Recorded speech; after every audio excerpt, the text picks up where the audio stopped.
ओम शांति। 24/2/2025 के ईश्वरीय महावाक्य बाप दादा मधुबन। आज बाबा ने कहा, मीठे बच्चे, यह रूहानी हॉस्पिटल तुम्हें आधा कल्प के लिए एवर हेल्दी बनाने वाली है। यहाँ तुम देही अभिमानी होकर बैठो। यह रूहानी हॉस्पिटल तुम्हें आधा कल्प के लिए एवर हेल्दी बनाने वाली है। यहाँ तुम देही अभिमानी होकर बैठो। प्रश्न, धंधा आदि करते भी कौन सा डायरेक्शन बुद्धि में याद रहना चाहिए? धंधा आदि करते भी कौन सा डायरेक्शन बुद्धि में याद रहना चाहिए? उत्तर, बाप का डायरेक्शन है, तुम किसी साकार व आकार को याद नहीं करो। एक बाप की याद रहे तो विकर्म विनाश हो। इसमें कोई ये नहीं कह सकता कि फुर्सत नहीं।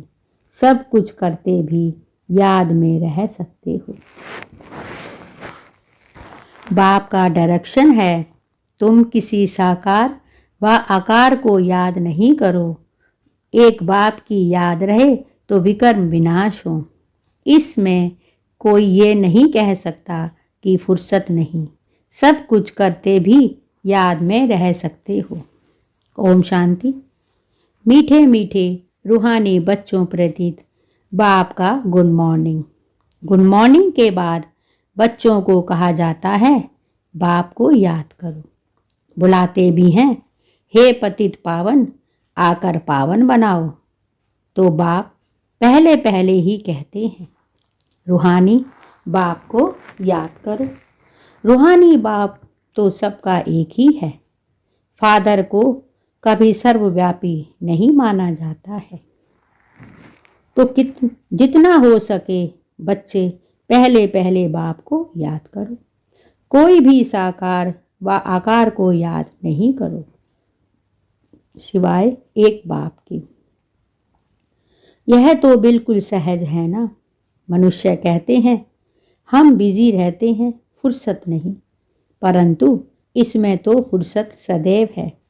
बाप युक्ति बतलाते हैं, यह भी जानते हो बाप को याद करने से ही हमारे पाप भस्म होंगे। मुख्य बात है यह। धंधे आदि की कोई मना नहीं है। वह सब करते हुए सिर्फ बाप को याद करो तो विकर्म विनाश हो। यह तो समझते हैं हम पतित हैं। साधु संत ऋषि मुनि आदि सब साधना करते हैं। साधना की जाती है भगवान से मिलने की। सो जब तक उनका परिचय ना हो तब तक तो मिल ना सकते। तुम जानते हो बाप का परिचय दुनिया में कोई को नहीं है। देह का परिचय तो सबको है। तुम जानते हो बाप का परिचय दुनिया में कोई को भी नहीं है। देह का परिचय तो सबको है। बड़ी चीज का परिचय झट हो जाता है। आत्मा का परिचय तो जब बाप आए तब समझाए। आत्मा तो शरीर दो चीजें हैं। आत्मा और शरीर दो चीजें हैं। आत्मा एक स्टार है और बहुत सूक्ष्म है। उनको कोई देख नहीं सकता। तो यहाँ जब आकर बैठते हैं तो देह अभिमानी होकर बैठना है। यह भी एक हॉस्पिटल है ना। आधा कल्प के लिए एवर हेल्दी होने का। आत्मा तो है अविनाशी, कभी विनाश नहीं होती। आत्मा का ही सारा पाठ है। आत्मा कहती है मैं कभी विनाश को नहीं पाती हूँ। इतनी सब आत्माएं अविनाशी हैं। शरीर है विनाशी। अब तुम्हारी बुद्धि में यह बैठा हुआ है कि हम आत्मा अविनाशी हैं। हम 84 जन्म लेते हैं, यह ड्रामा है। इसमें धर्म स्थापक कौन कौन कब आते हैं, कितने जन्म लेते होंगे, यह तो जानते हो। 84 जन्म जो गाए जाते हैं जरूर किसी एक धर्म के होंगे। सभी के तो हो ना सके, सब धर्म इकट्ठे तो आते नहीं, हम दूसरों का हिसाब क्यों बैठ निकालें। जानते हैं फलाने फलाने समय पर धर्म स्थापन करने आते हैं, उसकी फिर वृद्धि होती है। सब सतो प्रधान से तमो प्रधान तो होने ही हैं। दुनिया जब तमो प्रधान होती है तब फिर बाप आकर सतो प्रधान सतयुग बनाते हैं।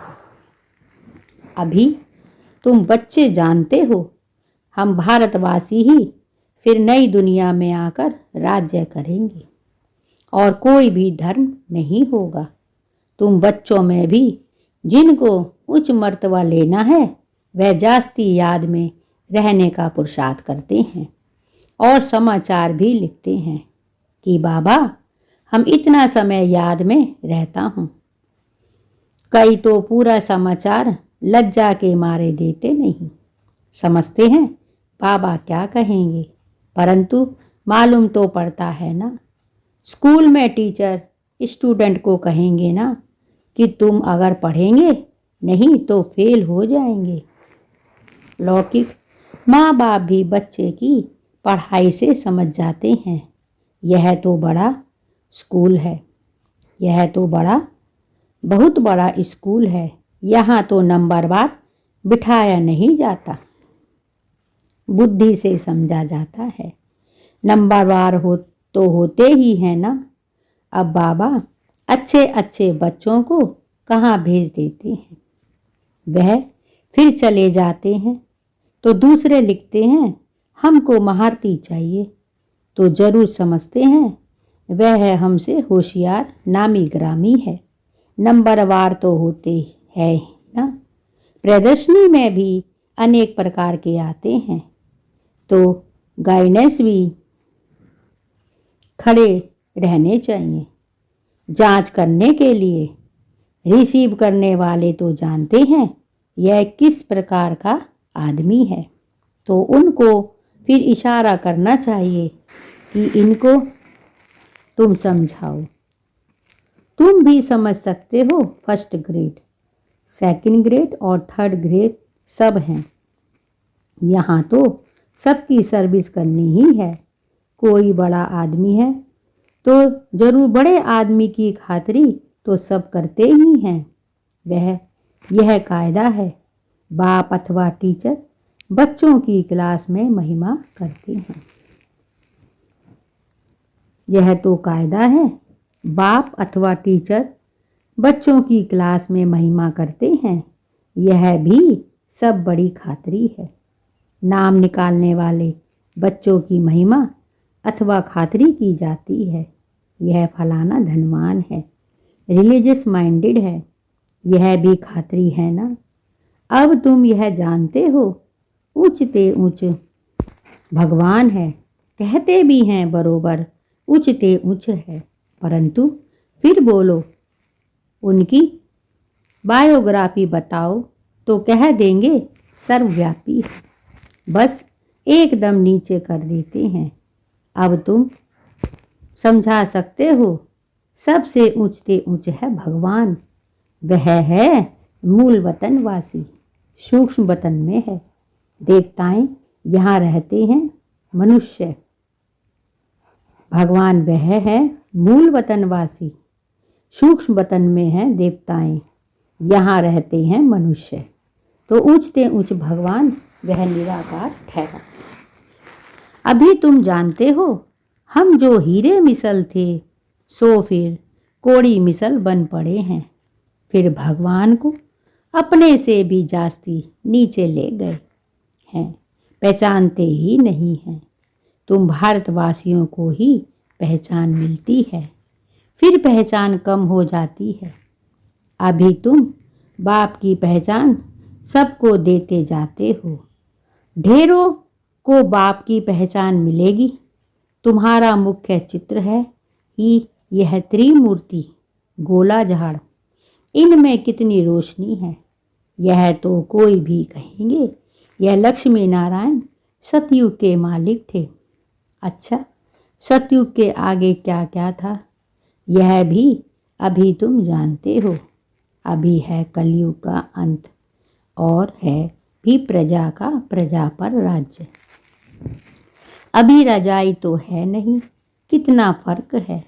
सतयुग में आदि में रजाएं थी और अभी कलयुग में भी रजाएं हैं। भल कोई भी पावन नहीं है, परंतु कोई पैसा देकर भी टाइटल ले लेते हैं। बाप कहते हैं, यह तो कोई भी कहेंगे यह लक्ष्मी नारायण सतयुग के मालिक थे। अच्छा, सतयुग के आगे क्या था, यह भी अभी तुम जानते हो। अभी है कलयुग का अंत और है भी प्रजा का प्रजा पर राज्य। अभी रजाई तो है नहीं, कितना फर्क है। सतयुग के आदि में रजाएं थी, अभी कलयुग में भी रजाएं हैं। भल कोई वह पावन नहीं है, परंतु कोई पैसा देकर टाइटल ले लेते हैं। महाराजा तो कोई है नहीं, टाइटल खरीद कर लेते हैं। जैसे पटियाला का महाराजा, जोधपुर बीकानेर का महाराजा, नाम तो लेते हैं ना। यह नाम अविनाशी चला आता है। पहले पवित्र महाराजाएं थे, अब हैं अपवित्र महाराजाएं। अक्षर चला आता है।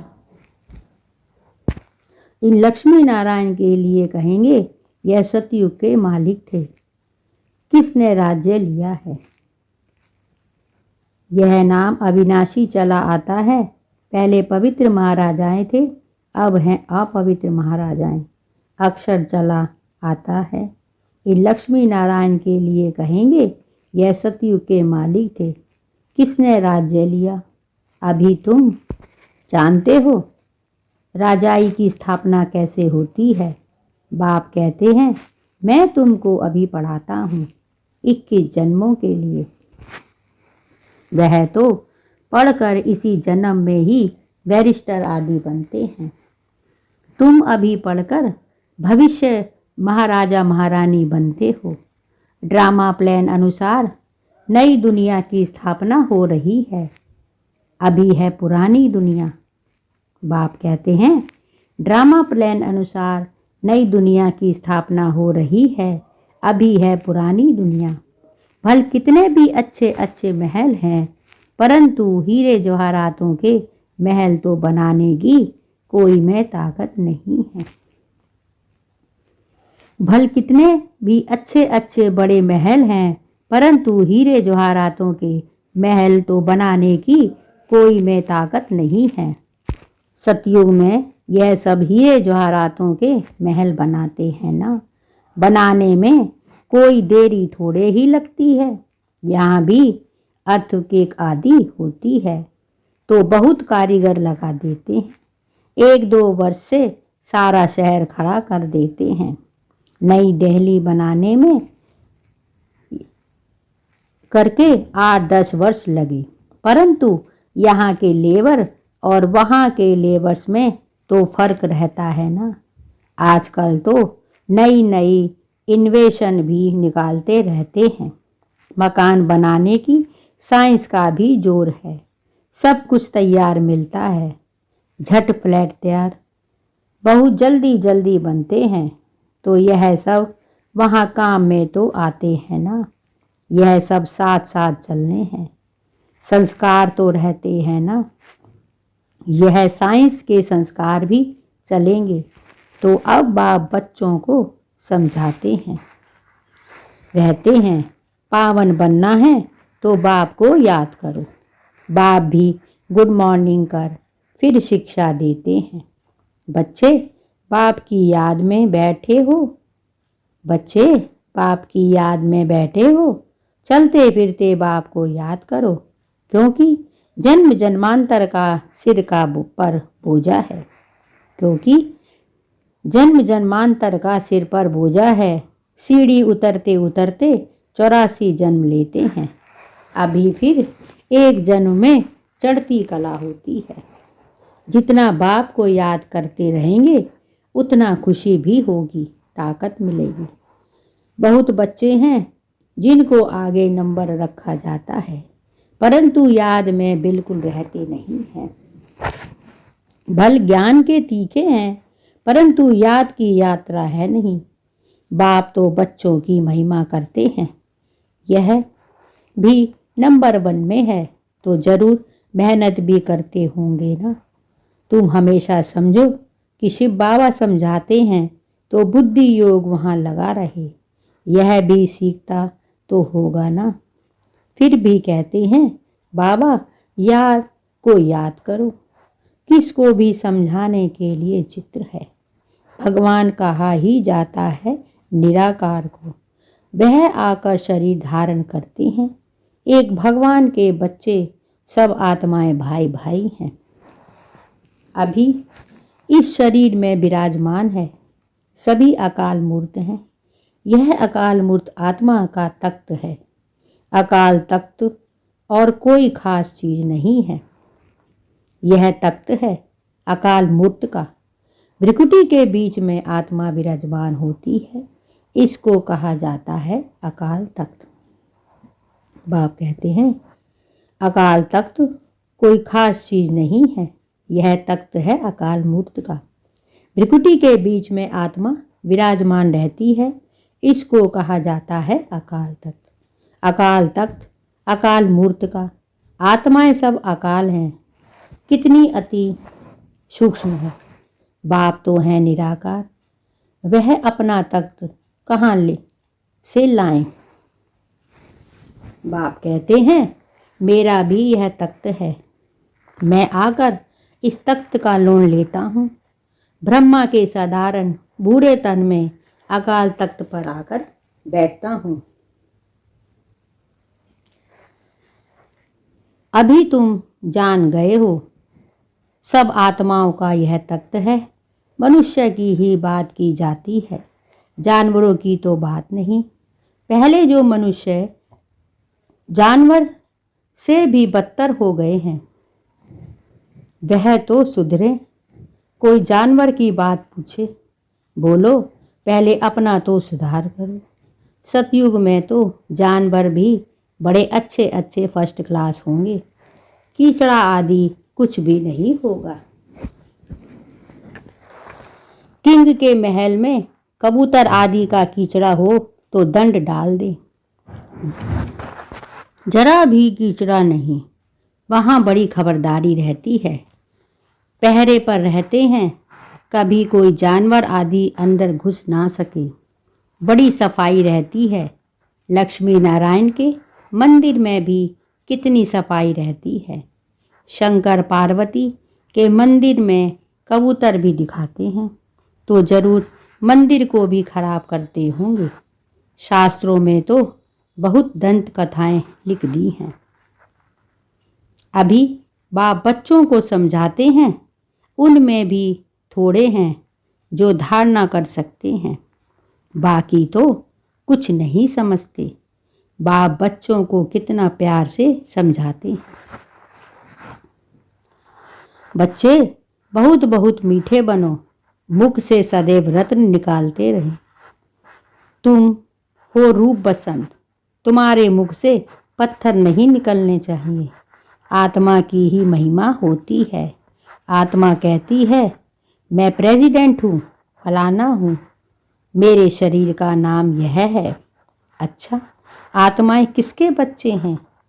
एक परमात्मा के, तो जरूर उनसे वर्षा मिलता होगा। वह फिर सर्वव्यापी कैसे हो सकता है? तुम समझते हो, हम भी पहले कुछ नहीं जानते थे, अभी कितनी बुद्धि खुली है। तुम कोई भी मंदिर में जाएंगे, समझेंगे यह तो सब झूठे चित्र हैं। 10 भुजाओं वाला, हाथी की सूंड वाला कोई चित्र होता है क्या? यह सब है भक्ति मार्ग की सामग्री। वास्तव में भक्ति होनी चाहिए एक शिव बाबा की, जो सबका सद्गति दाता है।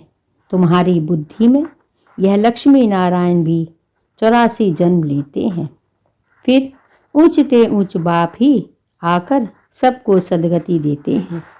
उनसे बड़ा कोई नहीं है। यह ज्ञान की बातें तुम्हारे में भी नंबरवार धारण कर सकते हैं। धारणा नहीं कर सकते तो बाकी क्या काम के रहे। यह ज्ञान की बातें तुम्हारे में भी नंबरवार धारण कर सकते हैं। धारणा नहीं कर सकते तो बाकी क्या काम के रहे। कई तो अंधों की लाठी बनने के बदले अंधे बन जाते हैं। गऊ जो दूध नहीं देती तो उसे पिंजरापुर में रखते हैं। यह भी ज्ञान का दूध नहीं दे सकते हैं। बहुत हैं जो कुछ पुरुषार्थ नहीं करते, समझते नहीं कि हम कुछ तो किसका कल्याण करें। अपनी तकदीर का ख्याल ही नहीं रहता। बस जो मिला सो अच्छा। तो बाप कहेंगे इनकी तकदीर में नहीं है। अपनी सदगति करने का पुरुषार्थ तो करना चाहिए। देही अभिमानी बनना है। बाप कितना ऊंचते ऊंच है और आते देखो कैसे पतित दुनिया पतित शरीर में। अपनी सदगति करने का पुरुषार्थ तो करना चाहिए। देही अभिमानी बनना है। बाप कितना ऊंचते ऊंच है और आते देखो कैसे पतित दुनिया पतित शरीर में है। उनको बुलाते ही हो पतित दुनिया में है। जब रावण दुख देते हैं तो बिल्कुल भी भ्रष्ट कर देते हैं। तब बाप आकर श्रेष्ठ बनाते हैं। जो अच्छा पुरुषार्थ करते हैं वह राजा रानी बन जाते हैं। जो पुरुषार्थ नहीं करते वह गरीब बन जाते हैं। तकदीर में नहीं है तो तदबीर कर नहीं सकते। कोई तो बहुत अच्छी तकदीर बना देते हैं। हर एक अपने को देख सकते हैं कि हम क्या सर्विस करते हैं। बाप कितना ऊंचते ऊंच है तो आते देखो कैसे पतित दुनिया पतित शरीर में है। उनको बुलाते ही है पतित दुनिया में। जब रावण दुख देते हैं तो बिल्कुल ही भ्रष्ट कर देते हैं। तब बाप आकर श्रेष्ठ बनाते हैं। जो अच्छा पुरुषार्थ करते हैं वह राजा रानी बनते हैं। जो पुरुषार्थ नहीं करते वह गरीब बन जाते हैं। तकदीर में नहीं है तो तदबीर कर नहीं सकते। कोई तो बहुत अच्छी तकदीर बना लेते हैं। हर एक अपने को देख सकते हैं कि हम क्या सर्विस करते हैं। अच्छा, मीठे मीठे सिकी लदे बच्चों प्रीत, माँ पिता बाप दादा का याद प्यार और गुड मॉर्निंग। रूहानी बाप की रूहानी बच्चों को नमस्ते और हम सब रूहानी बच्चों की रूहानी माता पिता बाप दादा को याद प्यार, गुड मॉर्निंग और नमस्ते।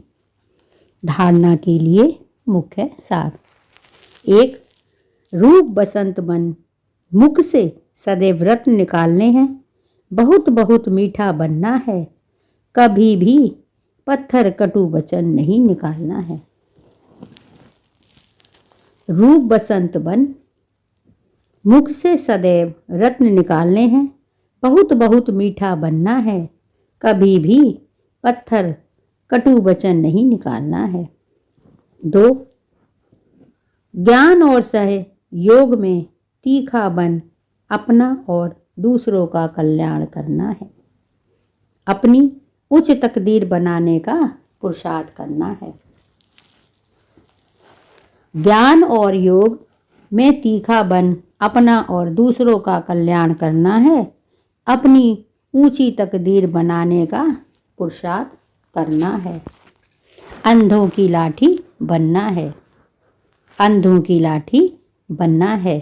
वरदान। संतुष्टता द्वारा सर्व से प्रशंसा प्राप्त करने वाले सदा प्रसन्नचित्त भव। संतुष्टता द्वारा सर्व से प्रशंसा प्राप्त करने वाले सदा प्रसन्नचित्त भव। संतुष्टता की निशानी प्रत्यक्ष रूप में प्रसन्नता दिखाई देगी और जो सदा संतुष्ट व प्रसन्न रहते हैं उनकी हर एक प्रशंसा अवश्य करते हैं। जो तो प्रशंसा प्रसन्नता से ही प्राप्त कर सकते हो। इसीलिए सदा संतुष्ट और प्रसन्न रहने का विशेष वरदान स्वयं भी लो और औरों को भी दो, क्योंकि इस यज्ञ की अंतिम आहुति सर्व ब्राह्मणों की सदा प्रसन्नता है। जब सभी सदा प्रसन्न रहेंगे तब प्रत्यक्षता का आवाज गूंजेगा, अर्थात विजय का झंडा लहराएगा। संतुष्टता की निशानी प्रत्यक्ष रूप में प्रसन्नता दिखाई देगी और सदा संतुष्ट व प्रसन्न रहते हैं। उनकी हर एक प्रशंसा अवश्य करते हैं, तो प्रशंसा प्रसन्नता की से ही प्राप्त कर सकते हो। इसीलिए सदा संतुष्ट और प्रसन्न रहने का विशेष वरदान स्वयं भी लो और औरों को भी दो, क्योंकि इस यज्ञ की अंतिम आहुति सब ब्राह्मणों की सदा प्रसन्नता है। जब सभी सदा प्रसन्न रहेंगे तब प्रत्यक्षता की आवाज गूंजेगा, अर्थात विजय का झंडा लहराएगा। स्लोगन: डायमंड बनने का मैसेज देना ही डायमंड जुबली मनाना है। डायमंड बनने का मैसेज देना ही डायमंड जुबली मनाना है। अव्यक्त इशारे: एकांत प्रिय बनो, एकता और एकाग्रता को अपनाओ।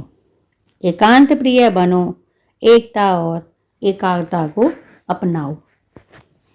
एकांत प्रिय, एकांतवासी बनना अर्थात चारों ओर के वाइब्रेशन से परे चले जाना। कई ऐसे होते हैं जिन्हें एकांत पसंद नहीं आता। संगठन में रहना, हंसना, बोलना ज़्यादा पसंद आता है, लेकिन यह हुआ बाहर मुक्ता में आना। अभी अपने को एकांतवासी बनाओ, अर्थात सर्व आकर्षण के वाइब्रेशन से अंतर्मुख बनो। अब समय ऐसा आ रहा है जो यही अभ्यास काम में आएगा। अगर बाहर के आकर्षण के वशीभूत होने का अभ्यास होगा तो स्वयं पर धोखा दे देगा। एकांतवासी बनना अर्थात चारों ओर के वाइब्रेशन से परे चले जाना। कई ऐसे होते हैं जिन्हें एकांत पसंद नहीं आता। संगठन में रहना, हंसना, बोलना ज़्यादा पसंद आता है, लेकिन यह हुआ बाहर मुक्ता में आना। अभी अपने को एकांतवासी बनाओ, अर्थात सर्व आकर्षण के वाइब्रेशन से अंतर्मुख बनो। अब समय ऐसा आ रहा है जो यही अभ्यास काम में आएगा। अगर बाहर की आकर्षण के वशीभूत होने का अभ्यास होगा तो समय पर धोखा दे देगा। बाप कहते हैं, अब समय ऐसा आ रहा है जो यही अभ्यास काम में आएगा। अगर बाहर के आकर्षण के वशीभूत होने का अभ्यास होगा तो समय पर धोखा दे देगा। यह थे बाबा के आज के अनमोल मधुर महावाक्य। शुक्रिया बाबा, शुक्रिया। ओम शांति।